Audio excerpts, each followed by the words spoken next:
Assalamualaikum warahmatullahi wabarakatuh. Selamat berjumpa kembali anak-anakku kelas 10.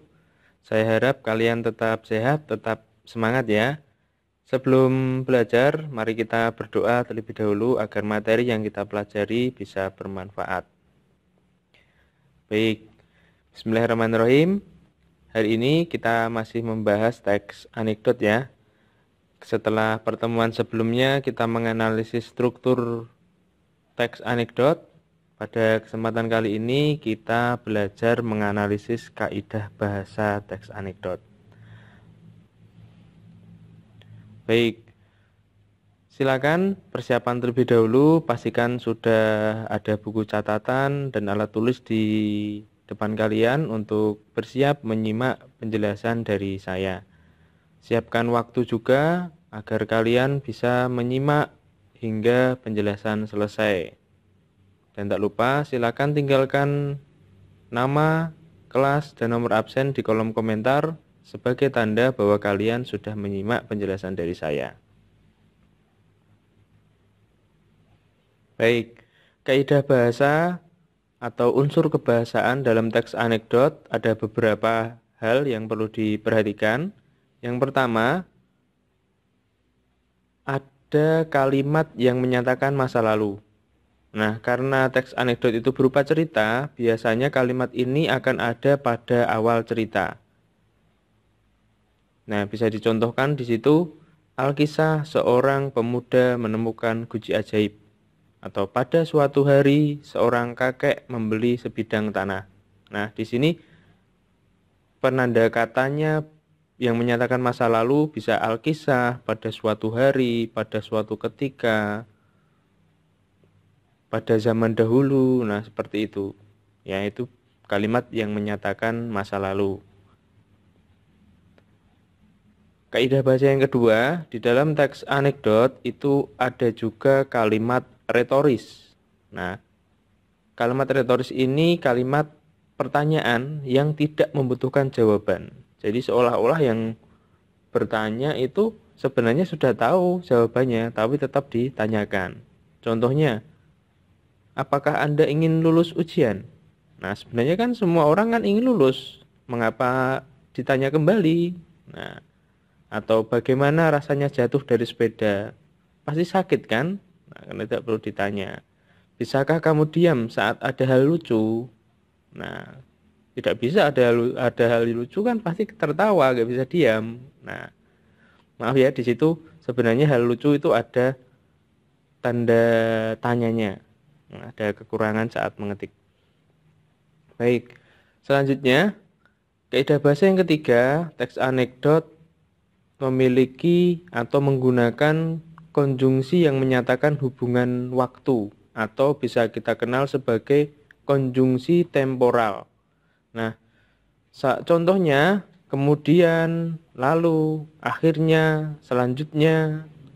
Biasanya kita gunakan untuk menghubungkan antara peristiwa satu dan peristiwa yang lain. Saya yakin ini mudah bagi kalian. Yang keempat, maaf itu nomornya masih 2, belum diganti. Yang keempat, kata kerja aksi atau bisa kita sebut sebagai verba material. Nah, verba ini atau kata kerja ini mengacu pada tindakan fisik dalam suatu peristiwa. Jadi kata kerja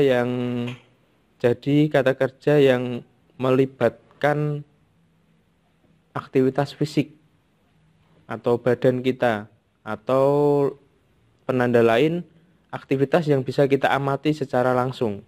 Nah, misal menulis, berjalan, menatap, mengejar, memukul, dan yang lainnya. Jadi menggunakan kerja fisik kita atau aktivitas yang memang bisa kita amati.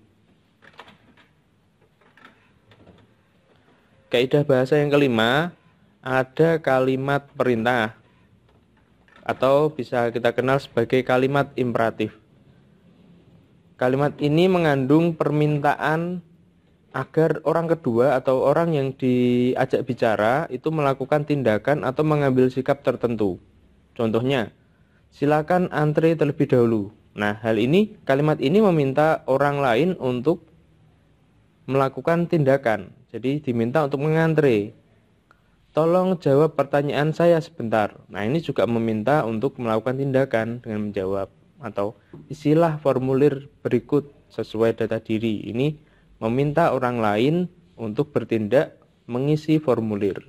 Nah, tanda-tanda kalimat perintah ini atau kalimat imperatif ini biasanya ditandai dengan tanda seru di akhir kalimatnya. Atau diawali dengan kata yang berakhiran dengan kan. Misal, silakan, ambilkan, tutupkan. Nah, itu atau bisa yang berakhiran lah. Seperti di situ contohnya isilah, tuanglah, buanglah. Nah, itu juga meminta orang lain untuk melakukan tindakan atau mengambil sikap tertentu. Itu untuk kalimat perintah atau kalimat imperatif. Yang keenam, di teks anekdot juga menggunakan kalimat seru. Nah, kalimat seru ini digunakan untuk mengungkapkan perasaan. Bisa kagum, jengkel, kecewa, kaget, dan yang lainnya. Nah, kalimat seru ini tandanya diakhiri dengan tanda seru. Tapi ingat, beda dengan kalimat perintah ya. Kalau kalimat seru ini digunakan untuk mengungkapkan perasaan. Contohnya di situ, wah, hebat sekali kamu. Nah, ini kan digunakan untuk mengungkapkan sebuah perasaan kagum. Ya. Atau astaga, bukuku tertinggal. Nah, ini mengungkapkan perasaan kaget. Atau contoh kalimat yang lainnya banyak. Ya, yang jelas kalimat seru ini bisa mengungkapkan perasaan dari tokoh yang ada di dalam teks anekdot tersebut. Nah, contohnya kemarin kalian juga sudah membaca teks ini, kisah pengadilan tindak pidana korupsi. Ini teks anekdot ini. Bagaimana penggunaan kaidah bahasanya? Nah, kita cermati teksnya, kemudian saya contohkan hasil analisisnya. Nah, ini hasil analisis dari teks anekdot tadi.